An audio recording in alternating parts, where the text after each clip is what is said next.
This is Dan Dix here, reporting for Press for Truth. It's the summer of 2017, and by now, chances are every single person watching this video has one of these either in their pocket or in their hands right now. There's also a really good chance that you are completely unaware of the effects that these devices are having on your psyche and on you physically, and that's by design.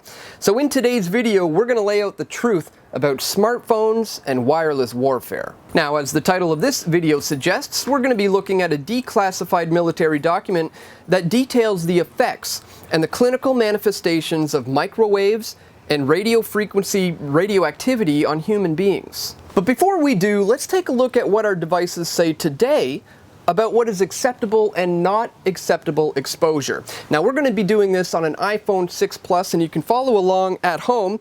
So what you want to do is first go into your settings, and then we're going to go into General. From there, you're going to go into About, and then we're going to scroll all the way down to Legal. Within Legal, you'll find RF exposure, and here is where they have laid out what is apparently acceptable radio frequency exposure. You'll notice that it says here that during testing, iPhone radios are set to their highest transmission levels and placed in positions that stimulate use against the head with no separation. Now, you'll also note that it says at the top of this paragraph, specific absorption rate, or SAR, refers to the rate at which the body absorbs RF frequency. Now, in the following paragraph, following the fact that they just stated that testing is often done with these devices held against the head with no separation, it follows it by stating the following. To reduce exposure to RF energy, use a hands-free option such as the built-in speakerphone, the supplied headphones, or other similar accessories. Carry iPhones at least 5 millimeters away from your body to ensure exposure levels remain at or below the as-tested levels. And it also goes on to say here that cases with metal parts may change the RF performance of the device, including its compliance with RF exposure and guidelines in a manner that have not been tested or certified. So it seems that they are well aware of the effects that this can potentially have physically on human beings, because where do people hold these phones when they're talking?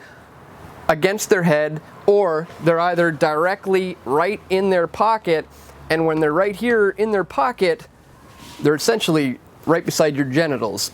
If you're a male, they're right beside your testicles. If you're female, they're cooking your ovaries. And in fact, the men who are responsible for the creation of these devices knew exactly what was going on, hence why men like Steve Jobs would not allow his children to use iPads or iPhones.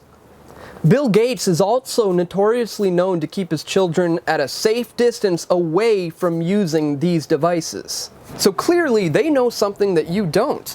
And perhaps they were privy to this report that details precisely what these frequencies do to us psychologically and physically. This is the report released by the Naval Medical Research Institute, the Bibliography of Reported Biological Phenomenon or Effects and Clinical Manifestations Attributed to Microwave and Radio Frequency Radiations. This was conducted by the Naval Medical Research Institute and the National Naval Medical Center in October 4th of 1971. A second printing with revisions was released on April 20th, 1972. And it goes on to say here that more than 2,000 references on the biological responses to radio frequency and microwave radiation published up to June of 1971 are included in this bibliography. It goes on to say here, 3 supplementary listings bring the number of citations to more than 2,300. So well over 2,000 studies, experiments, tests, reports were done on the effects of these radio frequencies and microwaves on human beings, and it was all compiled into this one report. And when we scroll down here to find out what sorts of things they were detailing were, the effects on humans psychologically and physically, This is incredibly telling. And I'm just going to scan through this quickly, and I'll include a link in the description so you can check it for yourself. But here we see a heating of the organs, heating up the whole body, your skin, your bone marrow, the genitalia, tubular degeneration of the testicles, heating of the brain and the sinuses. It goes on and on here. Alterations in the biocurrencies of the cerebral cortex, central nervous system effects. We're talking about headaches, insomnia, restlessness, automatic nervous system effects here, ranging from fatigue, structural alterations in the synapses of the vagus nerve.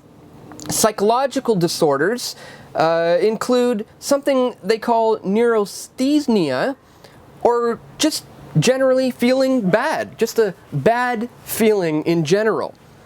Depression, impotence, anxiety, lack of concentration, hypochondria, dizziness, hallucinations, sleeplessness, insomnia, increased irritability, decreased appetite, loss of memory, scalp sensations, increased fatigability, chest pain, tremor of the hands. It just goes on and on. We go into changes in blood and bone marrow, cholesterol and lipids changes. We see here enzyme and other biochemical changes, to your proteins, toxins, fungus, virus inactivations, alterations in the rate of cell divisions. We have metabolic disorders, gastrointestinal disorders. This just goes on, and it just gets worse. Genetic and chromosomal changes.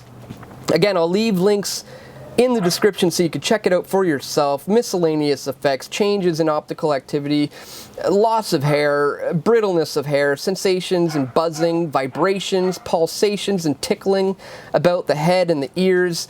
This is just unbelievable what they've discovered way back in the 1970s. Again, I'll include a link in the description so you can check this out for yourself. So what does all this mean, and where is all this heading? Well, the current number of cell phone users in the world today is 4.7 billion, and that number is growing just as quick, if not faster, than people are being born. Well, I'd like to point you to this excellent article that was posted yesterday by Zero Hedge, which is titled, "More Lonely, Fewer Friends, Less Sex, Have Smartphones Destroyed a Generation?" And in it, they point out that there has been a massive change to teenagers and millennials in general with the advent of smartphones. There is compelling evidence that the devices we place in young people's hands are having profound effects on their lives and making them seriously unhappy. You might expect that teens spend so much time in these new spaces because it makes them happy, but most data suggests that it does not. The results could not be clearer. Teens who spend more time than average on screen activities are more likely to be unhappy, and those who spend more time than average on non-screen activities are more likely to be happy. There's not a single exception. All screen activities are linked to less happiness. It goes on to point out that today teens are less likely to date. This leads to a decline in sexual activity. There's driving, a symbol of adolescent freedom, has declined. It's completely lost its appeal for teens today. The number of 8th graders who work for pay has been cut in half. It goes on to point out these charts showing how the constant presence of the internet, particularly social media, is changing the behavior and attitudes of today's teens. They are no longer hanging out with their friends. They're not in any kind of a rush to learn how to drive. There's less dating and therefore less sex or less general interactions with humans in general. They're more likely to feel lonely. They're less likely to get enough sleep. The correlations between depression and smartphone use are strong enough to suggest that more parents should be telling their kids to put down their phones. If you were going to give advice for a happy adolescence based on this survey, it would be straightforward.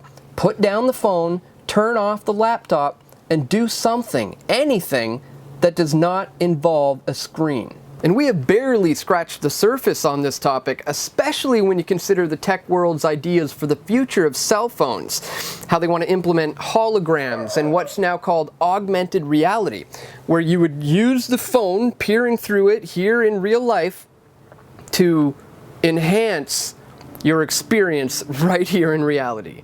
And what's even scarier is that people born after 1995 don't even know what life is like without these devices.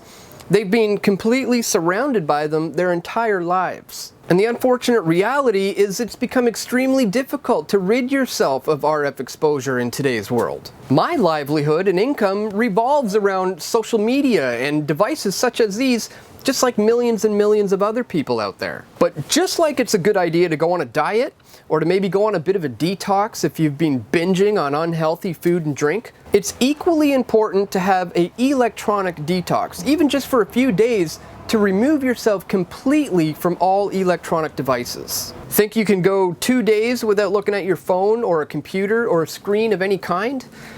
Give it a try, and I think you'll be surprised at how good you feel. Not to mention, it may dawn on you just how addicted you've become to these smartphones, which are really, in the long run, just dumbing us down. So I'd encourage you to try the 2-day electronic detox challenge and let me know how it went. And of course, this channel is only made possible through your patronage at patreon.com/pressfortruth, where you can contribute a monthly pledge. Or if you prefer, you can contribute directly to PFT at pressfortruth.ca/donate. Thanks for watching, and stay tuned, my friends, because we've got a lot more video reports coming soon. This is Dan Dix reporting for Press for Truth.